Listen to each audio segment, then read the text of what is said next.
The council chamber stretched wide like an ancient cathedral, its ceiling lost in artificial stars. Daesung stood at the human podium, his gray suit neat and pressed, his face calm despite the weight of what he was about to do. Around him, hundreds of alien delegates filled their seats, some floating in energy fields, others perched on crystalline platforms, a few breathing methane through specialized masks. They barely looked at him. He had stood here many times before. 50 years humanity had been part of this galactic council. 50 years of being dismissed, ignored, talked over. Today would be different. Today would be the last time. Honored members, Daesung began, his voice steady and clear. Humanity brings forth 3 requests for consideration. A ripple of what might have been laughter passed through the chamber. Tavan, the reptilian speaker, leaned forward on his elevated throne. His scales caught the light like polished jade, and his eyes held the boredom of someone who had seen 10,000 such sessions. The human speaks again, Tovan said, not bothering to hide his amusement. How charming. Proceed with your requests, young one. We shall consider them as we always do. Daesung ignored the insult. He had learned to ignore many things. First, we request equal trade rights with all council species. Currently, human merchants face tariffs 3 times higher than any other member state. Denied, Kalara chirped from her perch, her feathered crest fluttering with dismissal. The avian counselor controlled most of the merchant guilds. Your species has been spacefaring for barely 4 centuries. You must earn trade privileges over time, as all species do. We have been waiting 50 years, Daesung replied. How much longer? Perhaps another century or 2, Kilara said with what might have been a shrug. Your economics are still so primitive. Daesung made a note on his tablet. Second request. We ask for council protection from pirate raids in human sectors. 17 colonies have been attacked in the past year. 4,000 humans died. Morpheus Prime, the crystalline entity that had existed for 3 millennia, resonated with a sound like wind through caves. Its translation came through speakers. The council fleet is stretched protecting important trade routes. Human space is on the frontier. You chose to settle there. Accept the consequences. Third request, Daesung continued, his voice never rising. We ask for representation on the Council Security Committee. Humanity has the 4th largest fleet in council space, yet we have no voice in defense policy. This time, several species laughed openly. Tovan's forked tongue flicked out in what his species considered humor.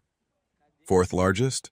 My dear human, your fleet is adequate for your purposes, but hardly worthy of Security Committee membership.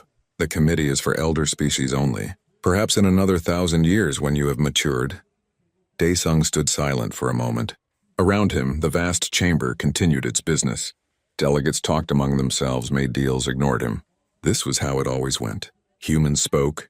The council pretended to listen. Nothing changed. I see, Daesung said quietly. Then humanity has one final announcement. Oh?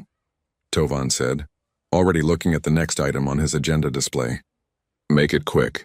We have important matters to discuss. The human delegation wishes to inform the council that, effective in 90 days, humanity will withdraw from the Galactic Council. We will remove all human presence from council space and cease all cooperation with council initiatives. For 3 full seconds, the chamber was absolutely silent. Then Tovan laughed. It was a rasping, hissing sound that echoed off the walls. Soon others joined him. Kilara's species made a chittering noise. Even Morpheus Prime pulsed with what might have been amusement. Withdraw, Tovan said, wiping moisture from his eyes. Oh, this is precious. And where will you go, little humans? Back to your single homeworld? You depend on us for everything. Your technology, your trade routes, your very survival in space.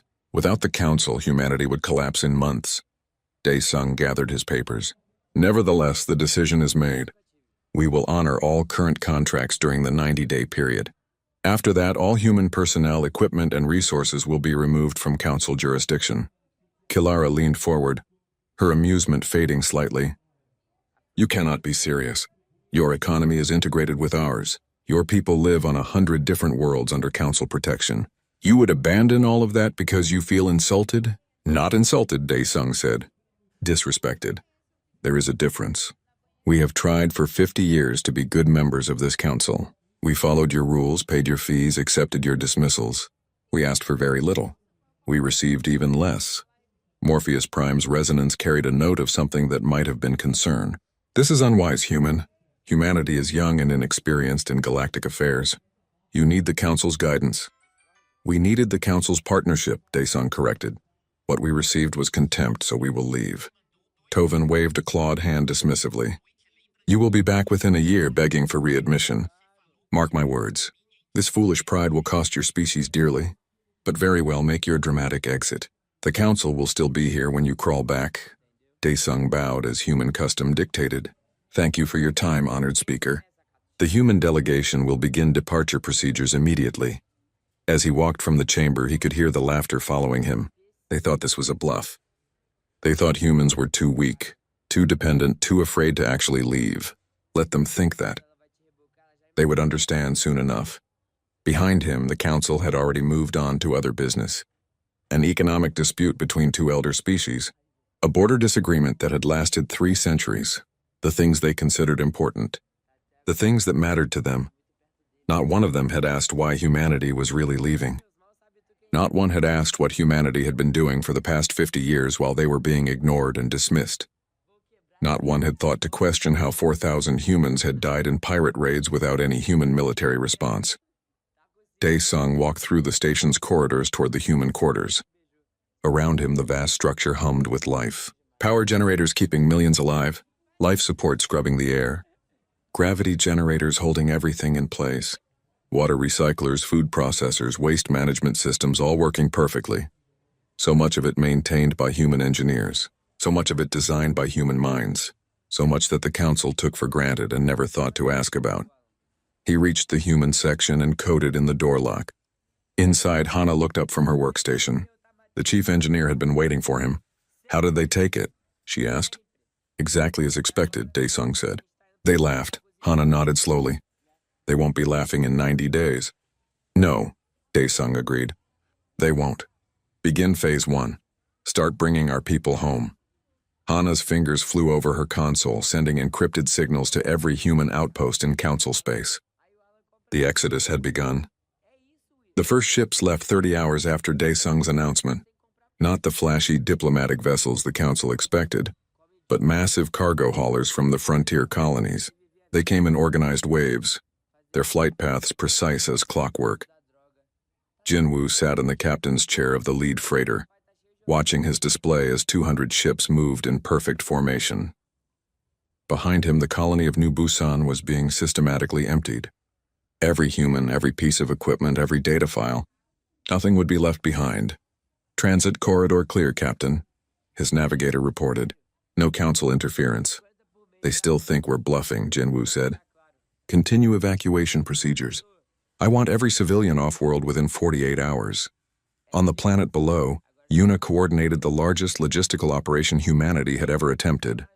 Her screens showed 50 colonies across Council space, each one executing the same careful withdrawal. 15 billion humans had to be moved. Not just moved, but moved with everything they had built over 5 decades. Status report, she said into her comm. The responses came rapid fire from her coordinators. Sector 7, 80% evacuated. Sector 12, medical facilities being dismantled. Sector 23, shipyards cleared and locked down. Locked down. That was the key. Everything humans left behind was being encrypted, disabled, or destroyed. No one else would use what humanity had built. A Council observer ship drifted nearby, its sensors watching the evacuation. Inside, a Talarian officer watched in growing confusion. They are actually leaving, he said to his crew. Send word to the Council. This is not a negotiating tactic. But the Council barely paid attention. Tovin issued a statement dismissing the human withdrawal as temporary hysteria that will resolve itself. Most species went about their business as usual. That lasted for 5 days. On the 6th day, a Council maintenance crew arrived at Station Orin 5 to perform routine checks. The station's life support had been acting strange. The crew chief, a veteran of 3 centuries, had never seen anything like it. The entire primary system is locked, he reported. Access codes don't work. It is like the system doesn't recognize Council authority anymore.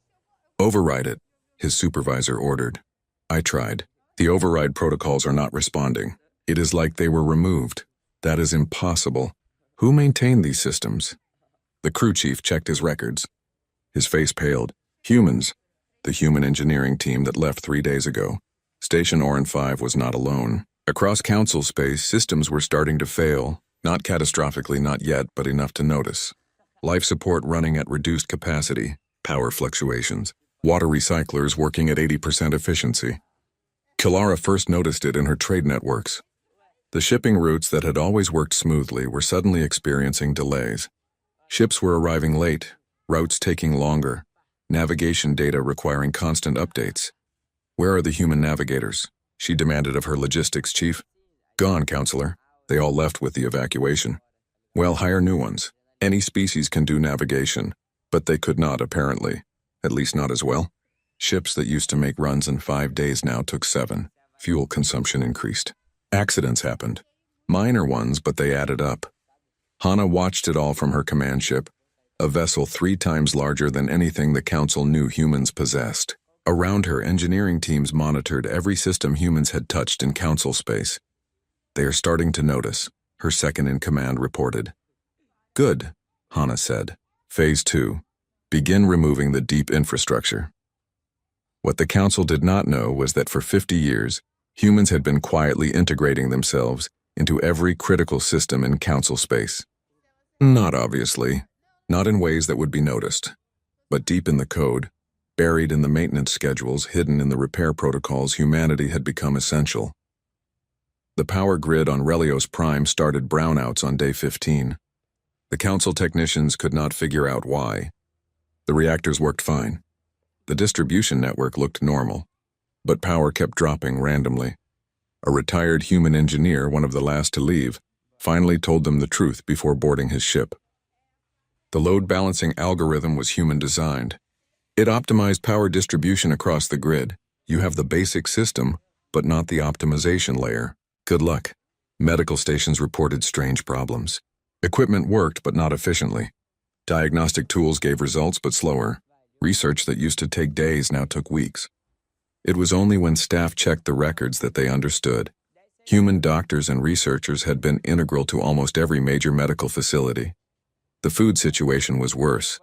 Agricultural World started reporting crop failures. Not complete failures, but yields dropping by 20–30%. The biotech that had boosted production was human-developed. The monitoring systems that detected plant diseases early were human-maintained. The genetic modifications that made crops grow in alien soils were human-engineered. On day 23, Morpheus Prime called an emergency council session. The ancient being's crystalline form pulsed with unusual energy. "We must discuss the human situation," its translated voice announced. "What situation?" Tavan said, still dismissive. "They are leaving. As we expected they would eventually. Good riddance to troublesome species. You fool." Morpheus Prime resonated, and the sharpness of its tone made several counselors flinch. The ancient entity rarely showed emotion. "Do you not see what is happening? Systems are failing across Council space. The humans were maintaining far more than we realized." Kilara spread her wings nervously. "My trade networks are collapsing. Transit times have increased by 40%. Costs are rising, and I just learned that humans were handling 60% of all cargo loading optimization. 60%. Without them, my ports are chaos." Reports flooded in from across the Council. A senator from Velik reported that their waste management system was failing. Human engineers had designed the recycling protocols. A military base commander reported that sensor arrays were degrading. Human technicians had been maintaining them. A colony administrator reported that their water purification was running at half capacity. Human systems engineers had optimized it. "How did we not know this?" Tavan demanded. "Because we never asked," Morpheus Prime said quietly. "We never paid attention to what humans were doing. We saw them as junior partners, unimportant, but they were working. While we debated and politicked, they were building and maintaining and improving everything around us." Yuna received a communication request from the Council on day 30. She ignored it. 3 more requests came over the next week. She ignored those too. On day 40, Daesung finally accepted a Council call. Tovan appeared on the screen looking less arrogant than before. "Ambassador, we need to discuss your departure." "There is nothing to discuss," Daesung said politely. "We announced our intentions. We are following through. There have been some difficulties since your people began leaving. Perhaps we were hasty in our previous assessments of human contributions. Perhaps you were. We would like to negotiate a delay in your departure to give us time to transition certain systems. No. The simple word seemed to surprise Tovan. No? Just like that? You had 50 years to value our contributions, Daesung said. You had 50 years to treat us as equals. You chose contempt. Now you want us to delay our departure for your convenience? No, we leave in 50 days as scheduled. But systems are failing. People could die. 4,000 humans died in pirate raids while you called our space unimportant, Daesung said, his voice still calm but hard as steel. Where was your concern then? He closed the connection. Around him in the command ship, the final evacuations continued. 50 days. Then humanity would be free. The Council could learn to take care of itself, or not. That was no longer humanity's problem. Jinwu's fleet jumped to hyperspace carrying the last civilians from the frontier sectors. Behind them, automated systems began wiping every database, locking every door, disabling every human-built installation. In 90 days, nothing of value would remain. Humanity was taking everything with them, and the Council was finally beginning to understand what that meant. The emergency began on day 53 in the middle of Council night cycle. Station Nexus Prime, the heart of galactic government, experienced its first major failure. Life support dropped to critical levels in 3 sections. 40,000 beings had to evacuate to emergency shelters.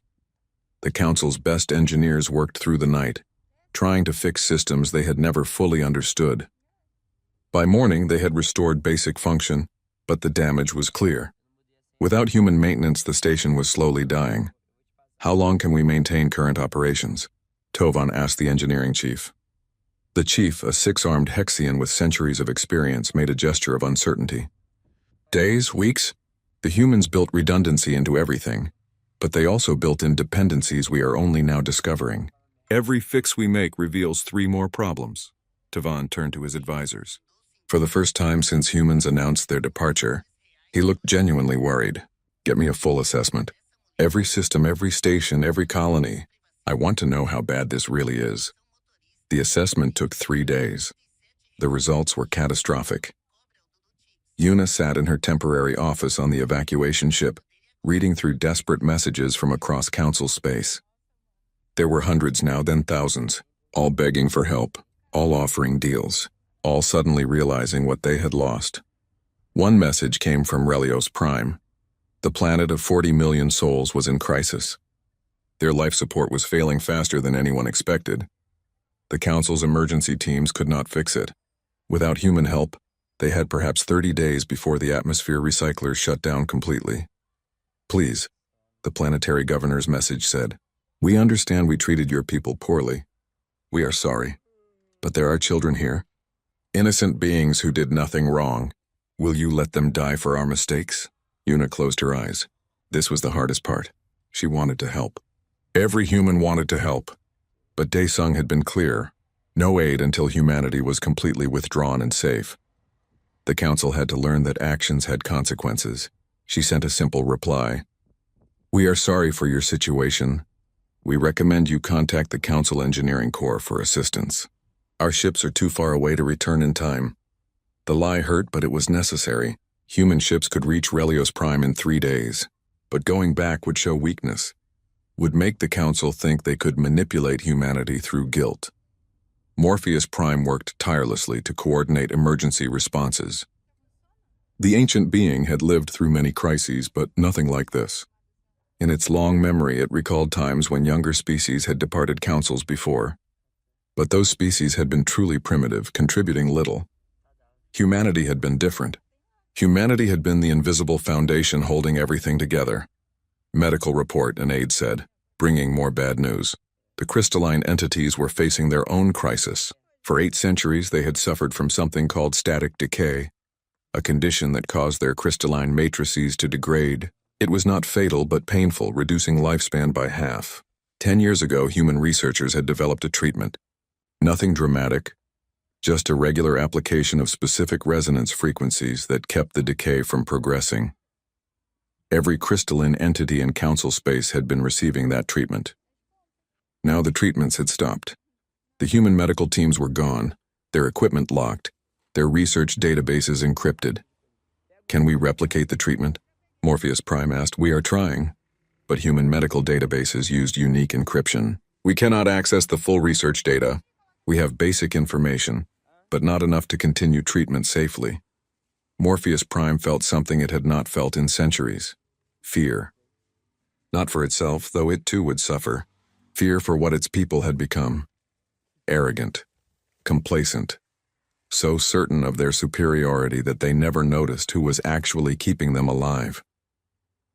The merchant guilds collapsed first. Kilara watched helplessly as her carefully built trade empire fell apart. Ships stranded without navigation data, ports backing up without loading optimization, trade routes that had been profitable for decades suddenly losing money, companies that had existed for centuries going bankrupt in weeks. How did this happen? She asked her advisors. One of them, braver than the rest, told her the truth. We relied on humans for everything we considered beneath us. The detailed work, the tedious optimization, the constant maintenance. We thought it was simple labor. But it was expertise. And now that expertise is gone. Food riots began on day 65. 3 agricultural worlds could not meet production quotas. The biotech that had made marginal lands productive was failing. Crops that had been modified to grow anywhere were reverting to their original, less productive states. Monitoring systems that detected diseases early were offline. Council military bases reported critical problems. Defense grids were operating at 60% capacity. Sensor arrays could not track small objects reliably. Communication relays were experiencing increasing failures. An admiral finally checked the maintenance logs and discovered that human civilian contractors had been maintaining 80% of all military infrastructure. Civilian contractors? The admiral said in disbelief. We let civilians maintain military installations? They were council members, his aide said. We trusted them. We ignored them, the admiral corrected. And now we are paying the price. Pirate attacks increased dramatically. The criminal elements had also noticed humanity's departure. More importantly, they noticed that the mysterious disappearances of pirate ships had stopped. For years, pirates who attacked human targets had simply vanished. The council had assumed it was good luck or coincidence. Now everyone understood humanity had been quietly hunting pirates, not making a show of it, not demanding credit, just eliminating threats to their people. With humans gone, the pirates were free to operate, and with council defenses degrading, they had targets everywhere. Huon was the last human intelligence operative in council space. His job was to observe and report. What he saw would have been funny if it was not so tragic. Council species were trying desperately to hire human engineers back. They were offering fortunes, titles, positions of power. Some were even promising council seats, the very thing they had denied humanity for 50 years. But human engineers were not interested. They were going home, to a place where their work was valued, where their expertise was respected, where they were equals, not servants. Final report, Hyun sent to Daesung on day 70. Council is in full panic. 15 species facing economic collapse. 23 critical infrastructure failures reported. 3 colonies under evacuation orders. Multiple delegations trying to reach human space to negotiate, all being turned back at the border. Recommendation: maintain current course. They are learning, but not fast enough. Daesung read the report and sighed. He took no joy in council suffering, but sometimes the only way to teach was through consequences. The council had built their civilization on taking others for granted. Now they were learning what happened when those others left. On day 75, Tovin did something he had never done in his 3 centuries of leadership. He called a press conference and admitted the council had made a mistake. We failed to properly value humanity's contributions, he said, the words clearly painful. We dismissed them when we should have elevated them. We are working to correct these problems, but we acknowledge that the current crisis is of our own making. It was too late. Humanity was not watching council news anymore. They were too busy building their own future, a future where they would never again be taken for granted. Yuna oversaw the last major evacuation on day 80. New Sol, the largest human colony in council space, home to 3 billion people. It took 20,000 ships working in perfect coordination. The council watched in amazement as humanity moved an entire world's population in 72 hours. As the last ship left orbit, automated systems began destroying everything human built on the planet. Factories, farms, power stations, all systematically dismantled. Humanity was leaving nothing behind. Nothing for the Council to use, to study, to take for granted. The Council finally understood. Humanity was serious. This was not a negotiating tactic. This was goodbye. The Council fleet arrived at the human staging area on day 82. 200 warships, the largest military force assembled in decades. They found something unexpected waiting for them. Mira stood on the bridge of the human flagship Indomitable, watching the Council fleet drop out of hyperspace. Around her, the human defense fleet held formation. Not 200 ships, not even 500. Over 1,000 vessels ranging from nimble destroyers to massive battle carriers that made Council dreadnoughts look small. They look surprised, her tactical officer said. They should be, Mira replied. Open a channel. The face of Admiral Kelvin appeared on screen. The four-eyed Vortian looked genuinely shocked. This is impossible. Intelligence said humans had maybe 300 military vessels. Your intelligence was wrong, Mira said calmly. Just as you were wrong about many things regarding humanity. State your business, Admiral. Kelvin gathered himself. The Council has sent this fleet to prevent the human evacuation. This departure is causing catastrophic damage to Council infrastructure.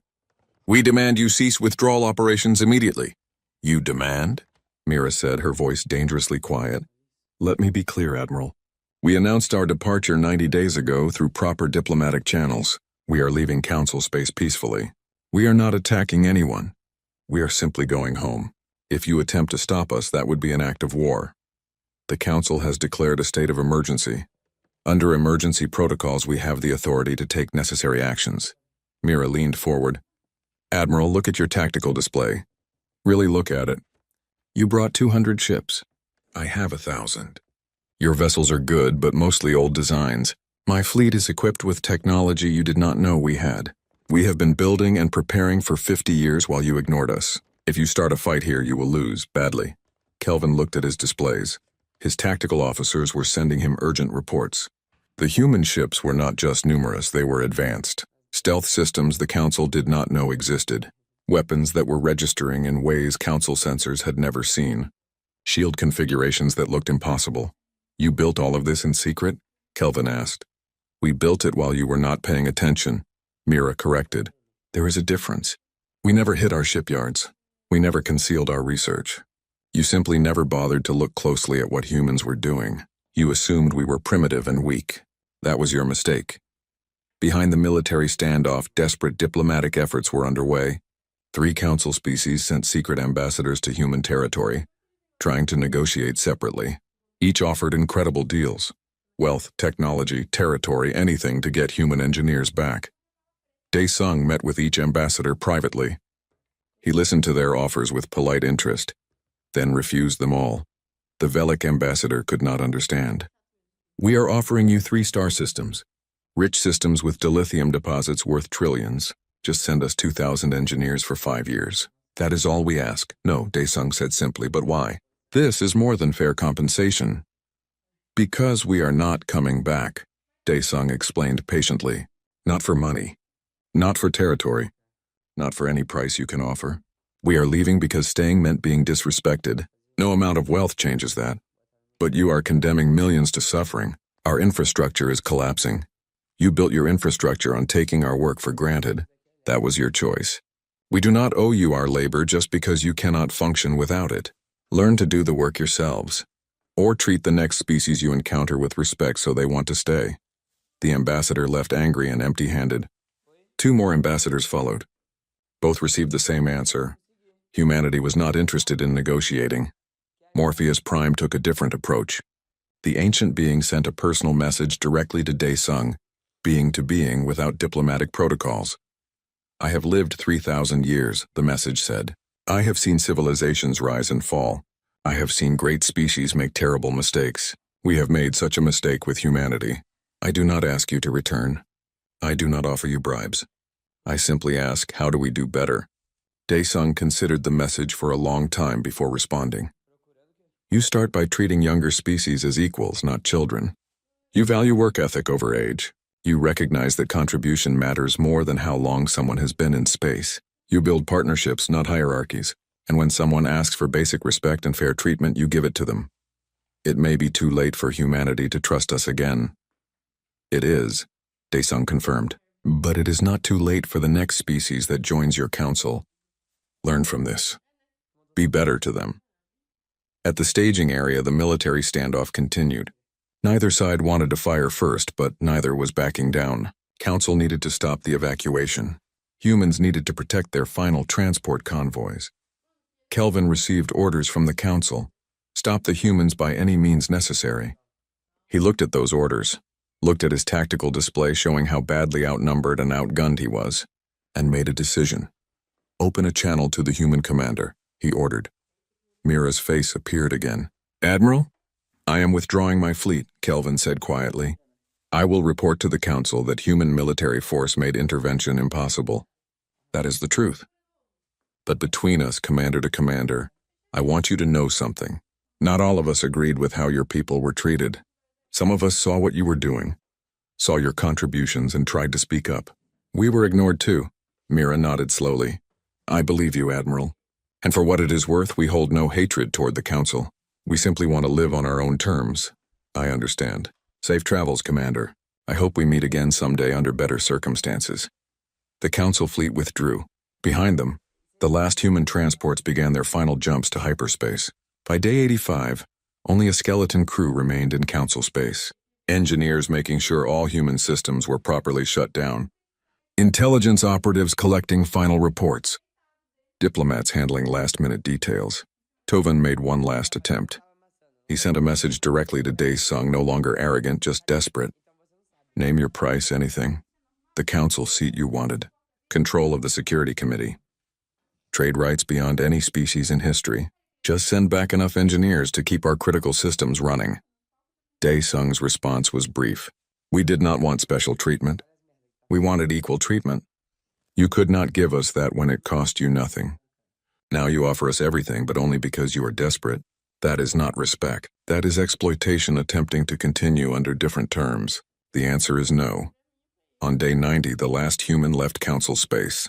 Yun, the final intelligence operative, transmitted his last message as his ship crossed the border. Objective complete. All human personnel and assets successfully withdrawn. Council space is now council's problem. Good luck to them. Across council space, the real crisis was just beginning. Without human maintenance, systems were failing faster. Without human optimization, everything was less efficient. Without human protection, pirates were everywhere. The council had depended on humanity for so much more than they realized. But there was a deeper problem the council was only starting to understand. 8 other species, the younger members who had also been marginalized and dismissed, were watching everything carefully. They saw how humanity had been treated. They saw how humanity had left. And they saw that humanity was not collapsing without the council. Humanity was thriving. Quietly, those 8 species began their own preparations. If the council could not learn to value all its members, perhaps it was time for more departures. The council's crisis was not over. It was just beginning. Mira's fleet formed up around the last transport convoy. Ahead of them, beyond council borders, lay human territory. Behind them, the council was finally learning the cost of its arrogance.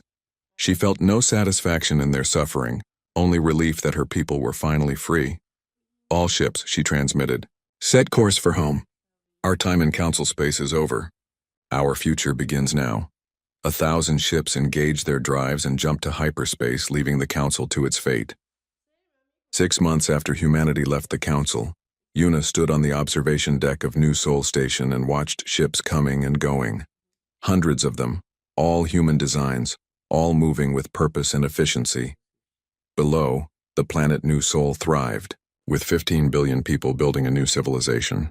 This was humanity's new capital, chosen specifically because it was far from council space. The planet was beautiful, with blue oceans and green continents, carefully terraformed over the past 20 years, while the council had not been paying attention. Everything was ready for humanity's departure long before they announced it. Governor Yuna, an aide said, approaching carefully. You have visitors, a delegation from the council. Yuna was not surprised. This was the 5th delegation in 6 months. Each time the council sent different representatives with different offers. Each time the answer was the same, but she agreed to meet them anyway. It was important that they see what humanity had become. The delegation was led by Morpheus Prime itself, along with 3 other counselors. They looked around the station with barely concealed amazement.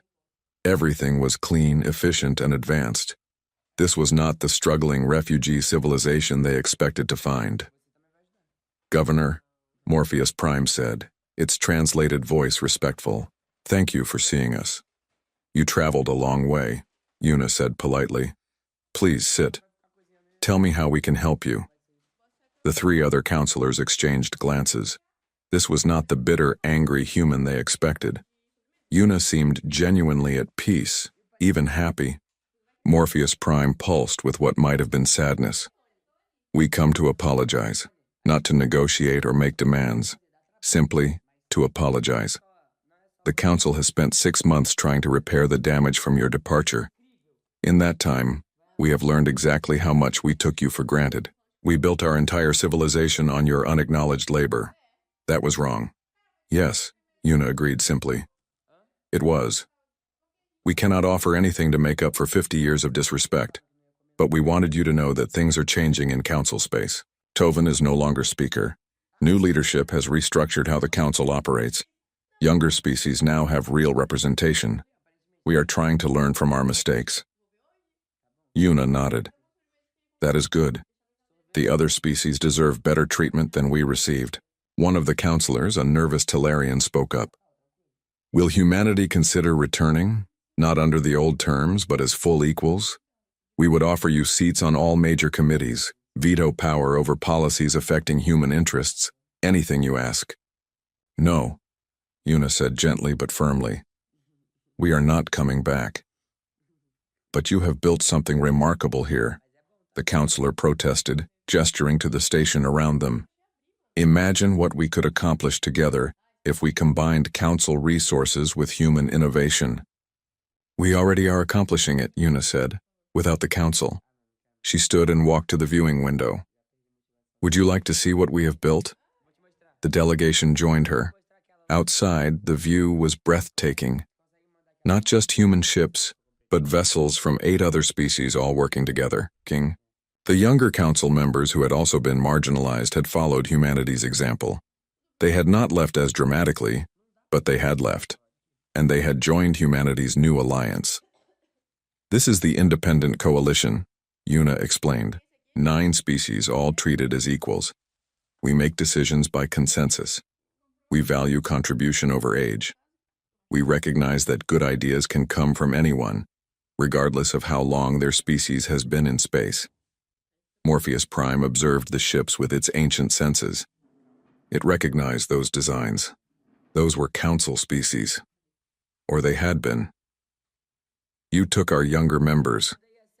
"We offered them a choice," Una corrected. "Stay in a council that dismissed them, or join a coalition that valued them. They chose to value themselves, just as we did."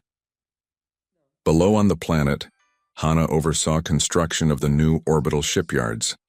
They were 3 times larger than anything in Council space, building vessels with technology that had been restricted or hidden while humans were Council members. No longer. Now humanity and its allies could build whatever they wanted. The economy was booming. Free from Council tariffs and regulations, trade flowed efficiently. Human merchants worked with Tellarian traders, Velic miners, and 6 other species to build an economic system that benefited everyone. Not hierarchies based on age, but partnerships based on mutual benefit. Quan, the young diplomat who represented humanity's next generation, gave tours to curious visitors. He had been born after humanity joined the Council, but grew up watching his people be dismissed. Now he was building something better. "How do you handle disputes?" a visiting alien student asked. "The Council uses age-based hierarchy. Oldest species have most authority. We use merit and mediation," Quan explained. "If species disagree, we talk until we find a solution that works for everyone. It takes longer sometimes, but everyone feels heard. Everyone feels valued. What if someone refuses to compromise? Then we remind them why they left the Council. because they were tired of being ignored. They tend not to want to ignore others after experiencing that themselves. On a military base at the edge of Coalition space, Mira trained the new integrated defense force. Human tactics combined with Talarian speed and Velic durability made for formidable units. More importantly, they trained as equals. No species was considered superior or inferior.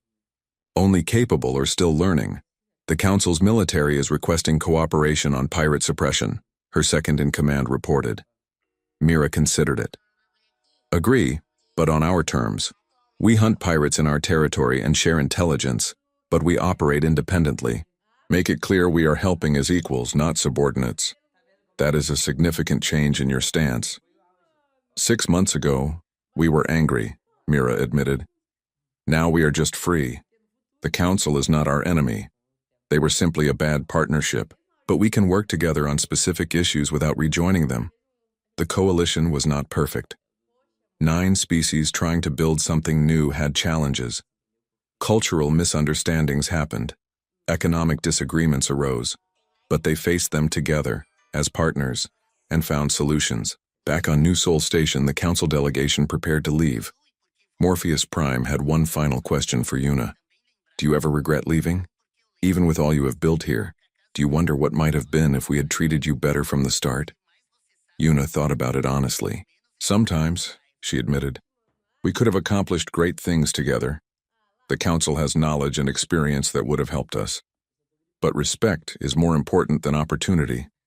We chose dignity over convenience. I do not regret that. Will you ever forgive us? We already have, Una said, surprising them. Forgiveness is easy. Trust is what takes time. Maybe in another century, when the Council has proven it truly changed, our species can work together again, as equals, as partners. But not now. Now we need to build our own future. The delegation left quietly. They had come hoping to convince humanity to return. They left understanding that chapter was closed. But they also saw something unexpected. Humanity was not suffering. Humanity was thriving. And that was perhaps the hardest lesson of all. The Council had believed itself essential. Humanity proved otherwise. 2 years after humanity's departure, a young Velic student wrote a dissertation that became famous across both Council and Coalition space. It was titled, The Human Question: How One Species Changed Galactic Politics Forever. The conclusion was simple. Humanity did not destroy the Council by leaving. They saved it by showing what it had become. A civilization that takes others for granted is already dying. The Council survives because humanity's departure forced change. The Coalition thrives because they built something based on mutual respect from the beginning. The greatest lesson is not that humanity left, but why they left, and what they built after. In Council space, reforms continued slowly. Younger species gained more representation. Elder species learned to listen. The arrogance that had defined Council culture for millennia began to fade, replaced by cautious humility. It would take generations to fully change, but the process had begun. In Coalition space, humanity and its 8 partner species explored new frontiers. They discovered worlds the Council had overlooked. They developed technologies combining the best insights from all 9 species. They built a civilization where a good idea mattered more than who thought of it. Dae-sung, now retired, wrote a memoir. The final chapter was titled, Why We Left. It became required reading for diplomats across known space. We did not leave because we hated the Council, he wrote. We left because we respected ourselves. That is the difference. Hatred is loud and angry. Self-respect is quiet and firm. We tried for 50 years to earn their respect. When we finally realized we already had our own respect, leaving was easy. The hardest part was not the departure. It was accepting that we had stayed too long hoping for something they were not ready to give. On the observation deck of New Sol Station, Una watched the endless flow of ships. Coalition vessels, human freighters, even some Council traders who came to do business on equal terms. This was what humanity had built, not by conquering, not by destroying, simply by valuing themselves enough to walk away from those who did not value them. Her communicator chimed. Another council delegation requesting a meeting. This one included all 9 remaining elder species leaders.